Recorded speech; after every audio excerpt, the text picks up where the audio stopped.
when I knew that we were supposed to wear pajamas, sleeping attire during this party, I was trying to figure out ano kaya ang pakulo nila, Father Don, yung mga party organizers for tonight.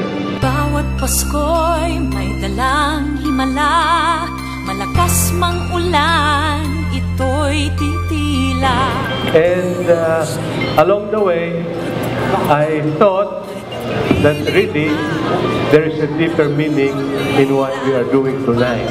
Oh, tayo'y aahon, may lunas sa sugat ng kahapon. Sa isa't isa'y mayroong paglingap, mga pangarap ngayon'y magaganap. Laging masaya ang kwento ng Pasko. Dahil sino ka man may nagmamahal sa'yo, Ngayong Kapaskuhan ang fellow workers to inspire us, no? Tayo rin naman ang nag-inspire sa isa't isa.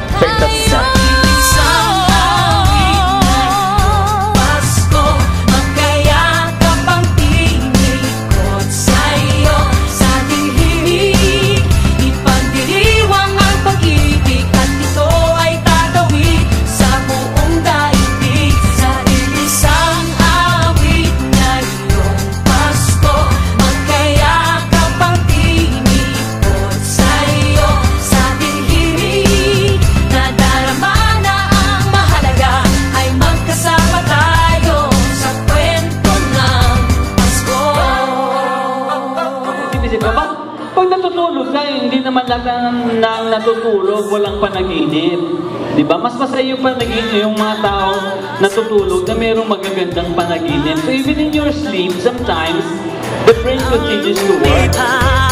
Dahil ang bawat damdamin umuukit ng malalim. yaman ng pagdiriwang, kahit simpleng kasiyahan. Ang tunay na may kayamanan, pamilyang nagmamahalan. Laging masaya ang kwento ng Pasko, dahil sino ka man may nagmamahal sa'yo. Ngayong Kapaskuhan, ang pangako ko sa puso ko'y magkasama tayo. Isang awit na iyong Pasko, magkayakap ang tinikot sa'yo.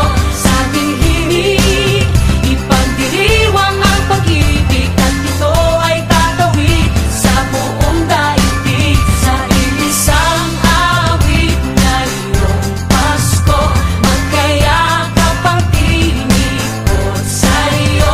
Sa ating himig, nadarama na ang mahalaga, ay magkasama tayo sa kwento ng Pasko.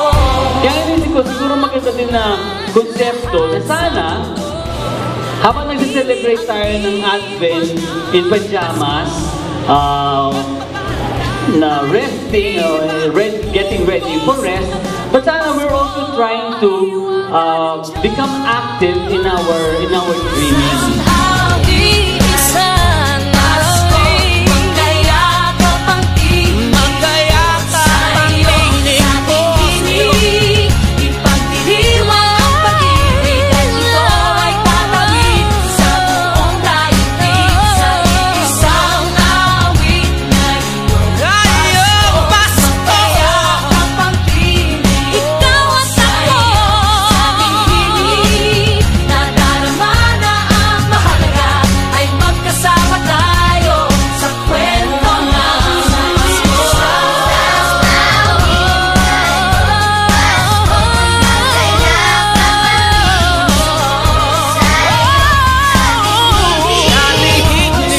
Christmas party in pajamas, meaning we feel at home with one another, we accept one another as brothers and sisters, and we respect one another, no matter what, only because we are all children of God and therefore brothers and sisters to one another. Sa kwento ng